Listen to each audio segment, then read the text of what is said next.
সরকার আসে না কেন? আমরা তো দেখলাম মানে ঢাকায় বুলডোজার কর্মসূচি, এটা কোন কর্মসূচি? আপনারা দেখেছেন, এগুলো হচ্ছে পাপের জায়গা, এগুলো পাপের টাকা দিয়ে তৈরি হয়, সেগুলো ভেঙে দিচ্ছে।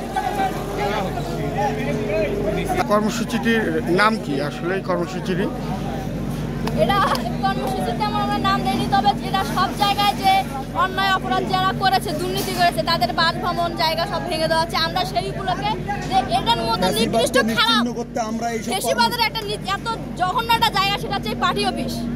তাই আমরা এই পার্টি অফিসটাকে মুছে দিচ্ছি, যাতে এরকম নোংরা জায়গা আমাদের গাইবান্ধা শহরে না থাকে। আচ্ছা, এই আন্দোলনের পিছনে কারা কারা আছেন? আজকের যে এই কর্মসূচি বাস্তবায়ন হচ্ছে, ছাত্ররা আছি, সাধারণ জনতা আছে। আচ্ছা, বৈষম্য বিরোধী ছাত্র আন্দোলন এবং সাধারণ জনগণের ব্যানারেই মূলত আজকের এই এটা আওয়ামী লীগ অফিস যে মানে নিশ্চিহ্ন করার যে আপনাদের কর্মসূচি, এটি বাস্তবায়ন হচ্ছে। আচ্ছা, আপনার নাম বলবেন? আমার নাম মেজাবি। ওকে।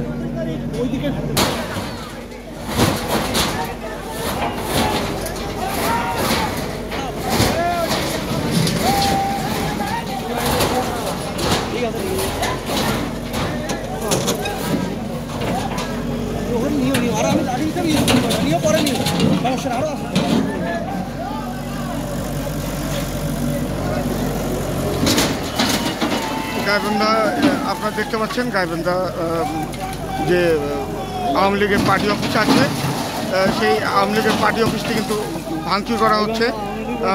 এখন এই আন্দোলনটি যেটি করছে, যে যতদূর জানতে পেরেছি, এটি বৈষম্য বিরোধী ছাত্র আন্দোলন এবং সাধারণ জনগণ যে গতকাল ঢাকায় ধানমন্ডি 32 নম্বরে যে কর্মসূচিটি, বুলডোজার কর্মসূচিটি বাস্তবায়ন করা হয়েছিল, এরই ধারাবাহিকতায় কিন্তু আজকে এই এখন প্রায় রাত 9:30টার উপরে হবে ছাত্র জনতা তারা বুলডোজার নিয়ে এসে গাইবান্ধার যে শহরের এটাকে বলে স্টেশনের পাশে গাইবান্ধা জেলা আওয়ামী লীগের যে পার্টি অফিস, সেই পার্টি অফিসটি কিন্তু বুলডোজার দিয়ে ঘুরিয়ে দেওয়া হচ্ছে।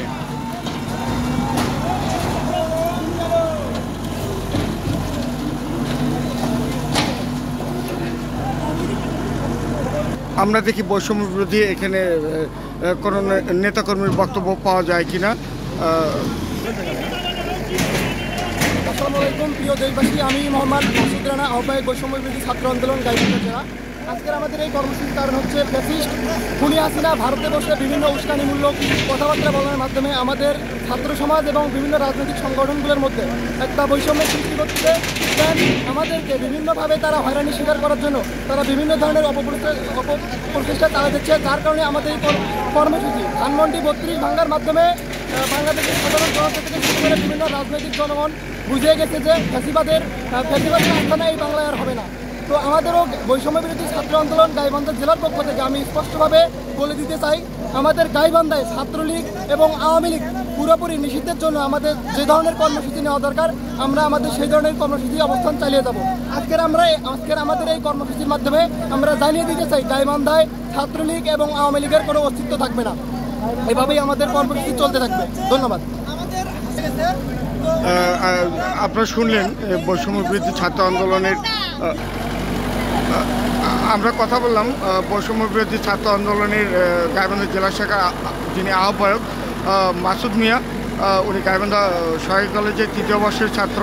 তো উনি যেমনটি বললেন যে গতকাল যে ধানমন্ডির 32 নম্বর বাসায় ঘুরিয়ে দেওয়ার মাধ্যমে তারা যে কর্মসূচিটি শুরু করেছিলেন, সেই কর্মসূচির ধারাবাহিকতায় আজকে গাইবান্ধা জেলা আওয়ামী লীগের এই কার্যালয়টি ঘুরিয়ে দেওয়া হচ্ছে বুলডোজারের মাধ্যমে। এটি হচ্ছে তাদের বক্তব্য। আর তাদের যে মূল বক্তব্য সেটি হচ্ছে ফ্যাসিস্ট আওয়ামী লীগ আর ছাত্রলীগ, তাদের যে ফ্যাসিজম ছিল সেটি তারা আসলে এই ধরনের স্থাপনা ঘুরিয়ে দেওয়ার মাধ্যমে তারা হচ্ছে আওয়ামী লীগকে নিশ্চিহ্ন করার যে পদক্ষেপ, সে ধরনের কথাই কিন্তু তারা বললেন।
তো এই ভাঙচুরটি কিন্তু চলমান রয়েছে। গাইবান্ধা থেকে মাসুম লুমেন, সমকাল।